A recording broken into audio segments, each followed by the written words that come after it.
Okay class, and for this one we're going to be looking at George O'Keeffe, but we're going to be using another media you could find at home. In this case, coffee. Now, coffee can be used to make all sorts of tones. First of all, just put a small amount on my palette, or in my case you have a plate. And I would advise using some warm water, because it'll help the coffee dissolve more. But imagine it's just powder paint. Using it, you will find it doesn't break up quite as easily as powder paint. The granules in the coffee take a little bit more persuasion, but with a little bit of movement you get a nice dense brown from it. So here I'm applying it here to where the dark tones are on the petals and the leaves. So all the time I'm looking around for where I can find it. I've got a little bit of water here just to lighten it slightly, and then more water to sort of blend it off. You can see I'm creating a tonal rift as I add more water there. Again, like the food colouring, we've got no white powder paint here, so we're using water as the white. Bring it down, drawn in where the stems of the flower petals are. Little veins running through it, or the shadows as the petals fold. There's a little bit more water again to blend off, so we get these tonal effects going from dark to light. Sometimes I'm just blocking in areas with a watery wash, and then later I can work back over the top of them with slightly thicker coffee as I am now. So here I'm just working into the shadowy areas with a darker, denser version of the coffee. Just mixing it up gradually until I've got a thick, dark brown. And I'm working into those areas to create the slightly shadowed area. See how the paint's getting thick, and sometimes the granules stick to the brush. I kind of don't mind that either, because I can manipulate those later with a little bit of water, a bit of the paint. And so it looks more natural. Got a nice thick brown now, so I'm working over the top of the browns that I've weakened earlier by adding more water.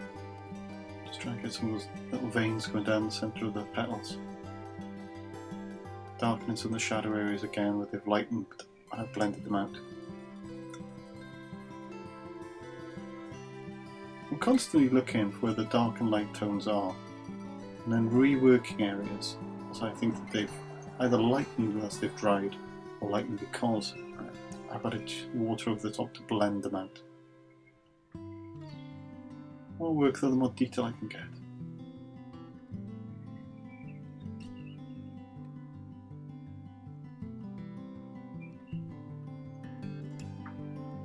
It does require some patience to get the browns darker. It's worth it.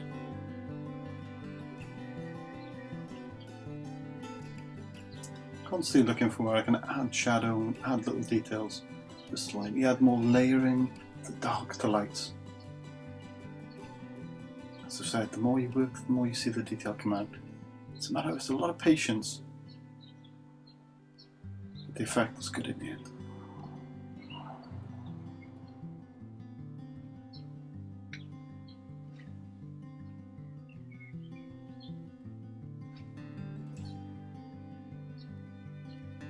Just finishing off these petals now, working in, looking for some tones and shadows. Any details I can spot in those in the petals themselves.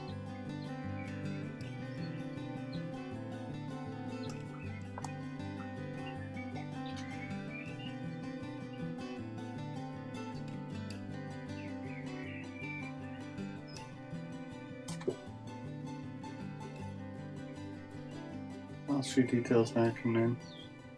I think I'm happy with that. So let's start looking at the pollen in the centre. Quick wash of really light colour, orange here, brown. And slowly I'm starting to add thicker colours on top, just dotting and dabbing them on, create that sort of spot, that texture of the pollen in the centre. As I'm working, getting a little bit more coarser with it, just to kind of achieve a more different effect with the paintbrush.